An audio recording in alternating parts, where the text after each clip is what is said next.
Bugün südlü balqabaq hazırladım. Çox dadlı alındı. İnanın, bu qədər ləzzətli ola biləcəyini heç düşünmürdüm. Resepti sizinlə də paylaşıram. Hətta balqabağı xoşlamayanlar belə bu dadı bəyənəcəklər.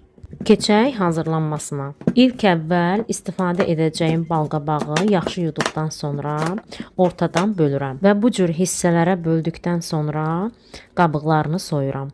Belə etdikdə qabığını soymaq rahat olur. Sonra bu cür kub-kub doğrayıram. Qazana əlavə edirəm və üzərinə də 1 stəkan, yəni 150 ml su əlavə edib qapaq altında 15-20 dəqiqə yumşalana qədər bişirirəm. Baxın, bu cür bişib yumşaldıqda artıq görürsüz ki, əzilir.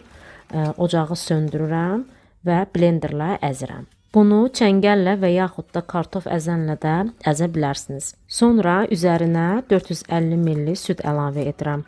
Əgər varsa 100 qram qaymaq da əlavə edə bilərsiniz. Yoxdursa olmasa da olar. Mən qaymaqsız etdim. Qaynara düşdükdən sonra mütləq ara bir qarışdıraraq bişirmək lazımdır. Qaynamağa başlayanda üzərinə 3 xörək qaşığı yarım şəkər tozu əlavə edirəm. Şəkərin miqdarını öz ağız dadınıza uyğun tənzimləyə bilərsiniz. Və orta odda 10 dəqiqə bişirirəm.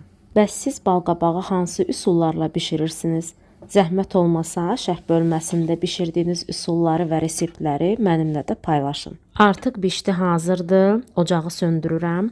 İsti halda biraz duru olur, ancaq soyuduqca qatılaşır. Bunu həm isti, həm də soyuq halda yemək olur. İnanın, hər iki halda da çox ləzzətlidir. Sizin dəstəyiniz mənim üçün böyük motivasiyadır.